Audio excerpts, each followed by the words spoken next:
Well, it's Star Trek time and everybody's talking about the new Star Trek film, but I'd love to give you my opinion, but I thought I'd better give you my opinion of the original Star Trek film, Star Trek the Motion Picture. Now, there's two ways of viewing this.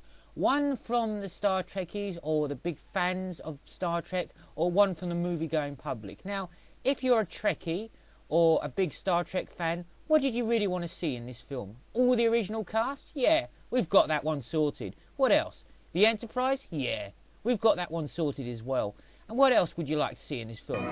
Big budget effects and a proper movie-going score.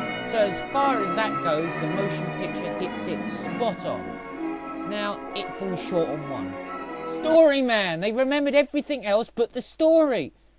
It could have been done in 45 minutes. Where's the story? That's not going to keep moviegoers coming back.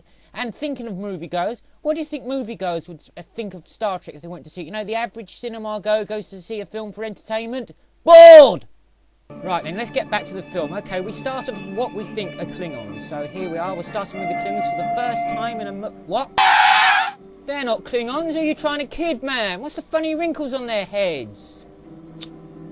This is what a Klingon should look like. You recognise them? Yeah, that's what Klingons look like. Not like this. What's going on here? Actually, Enterprise has an explanation as to why the Klingons look like that, but I've got my own explanation, which is a lot better than Enterprise's one.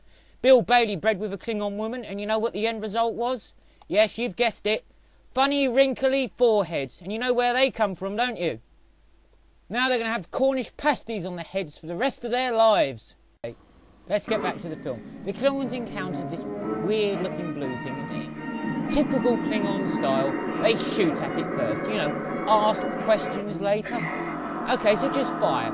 Aim and fire. That's what Klingons always do. So I suppose this is the standard genre which we would expect Klingons to be. But unfortunately, this cloud fires back, and unfortunately, they're not prepared for it, and they die. And I'm afraid that's the last we'll see of any action for a long time in this film. In the meantime, Spock's back on Vulcan, and he's attempting to purge himself of all emotion and become completely logical. And to be honest with you, he looks like a cross between a monkey and Genghis Khan, but apparently that's not good enough for the Vulcans. So he refuses it, he's not happy, and she understands what he really wants to power, that is, he wants to go back with his crewmates back into the stars and explore the universe. And as a Vulcan, that's not really that logical, so primarily what she's really trying to say now, without words, is, well, they give you dialogue, but what she's really trying to say is just piss off. Now, quick cut back to Earth, and for the first time we're going to see one of the stars of the original show. Everybody holding their breath? Because I hope he is. Right, for the first time on a motion picture, T.J. Hooker.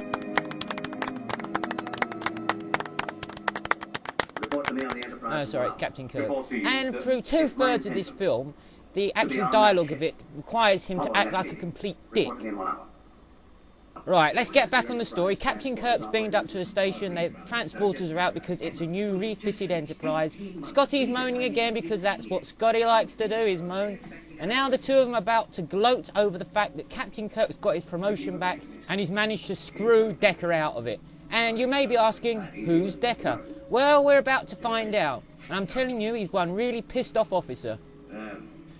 Now it's effects time. The two of them fly around the Enterprise in complete awe of the model that they've created for this film, which is alright. I like the Enterprise in this, but my goodness, it's so boring and long. It must go on for about 45 minutes, I think. Alright, so I'm not going to make you witness it. Right, finally, they make it onto the Enterprise, and it's been hours now. My goodness, I hope there's a toilet in that shuttlecraft. And Kirk loses no time in making a complete and utter dick of himself again. Apparently he should know the Enterprise, but it's completely refit, and he doesn't. All he cares about is getting to the bridge and taking command. You can see what sort of state the bridge is in, so I mean, really, I wouldn't want to take command of this wreck anyway. Right, he makes first glimpse of Lahura, somebody else we recognise, and Captain on the bridge. Or should I say, Admiral acting as Captain on the bridge. In the engineering center,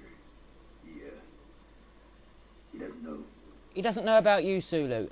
A lot of people didn't till quite recently. Never mind, we'll brush that aside for the time being. Now let's have something happen in this film. Now here we see somebody actually tries to defend Decker here, look. He's been with this ship every minute of a refitting.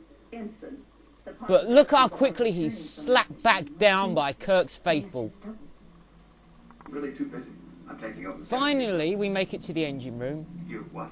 And he confronts Decker. Captain of the Essence crew. Admiral.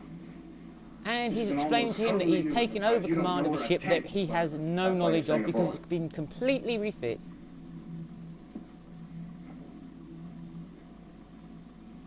I'm sorry. And Kirk is apparently taking every opportunity to act like a dick. Now here in the film we're treated to some action, a transporter disaster where two beaming up crewmen die.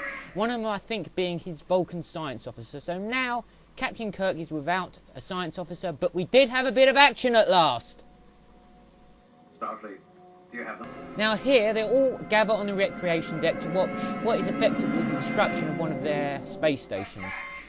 These dumbasses, in all fairness, had it coming. They saw what happened to the Klingons. They just hung around there. You know, obviously they can't move their space station, but you know what? I don't have a lot of sympathy for them. This reminds me of 2001. Now look at this guy. He's going to make it. He's going to make it. He's going to make it. Yeah! Oh, no! Poor guy. Wasn't that exciting? I'm afraid that's it for excitement for a little bit. And now we're introduced to a new character, Ilea. Hello, Ilea. Apparently she has a relationship with Decker, but I think Kirk's thinking of making a pass at her, even though she is a slaphead. So we won't hold that against her. Kirk's going for it. My oath of celibacy is on record, Captain. Damn! Shot down in flames, man! How did she have a relationship with Decker unless it just meant holding hands and staring at each other? What a boring relationship. Never mind, let's carry on with this exciting film. Now here we see Bones at last, beamed on board. But he reminds me of someone now. He thinks he's auditioning for the Bee Gees, my goodness me! Yeah, well, as you can probably guess, he's pretty pissed off because he thought he'd retired from Starfleet, but apparently Kirk pulled a few strings and now here we have Dr. McCoy back. So as you can imagine, he's ticked off with Kirk again.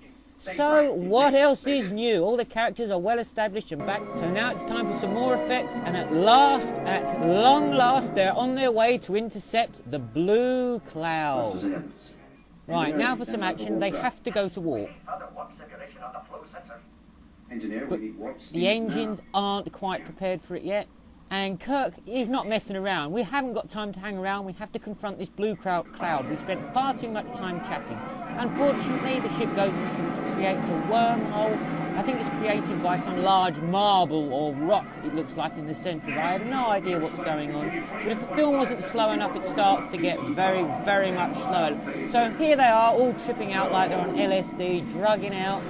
And Decker countermands one of Kirk's orders. Now, obviously, Kirk is really pissed off at this stage. Not that he can do a lot about it, he can barely sit in his chair. But luckily for them, Decker did countermand his order, and the ship saved. Whew. Now, that was exciting. Now we see Kirk just brings down Decker and McCoy, and he tries to give Decker a bit of a bollocky, and they have a little bit of a 2 and an 8, and yeah, it's a kind of exciting, but that's all done and dusted, and let's carry on with the film. So at last, I would have imagined most of us would have acknowledged there's somebody missing from the ship. Somebody with pointed ears, and at last he makes an appearance. He didn't even want to be in the damn film, but it's Spock. And at last we have all the original series crew all back on the Enterprise, ready to commence, I would imagine or hope, the beginning of the film, and hopefully some action. But we'll deal with that in part 2.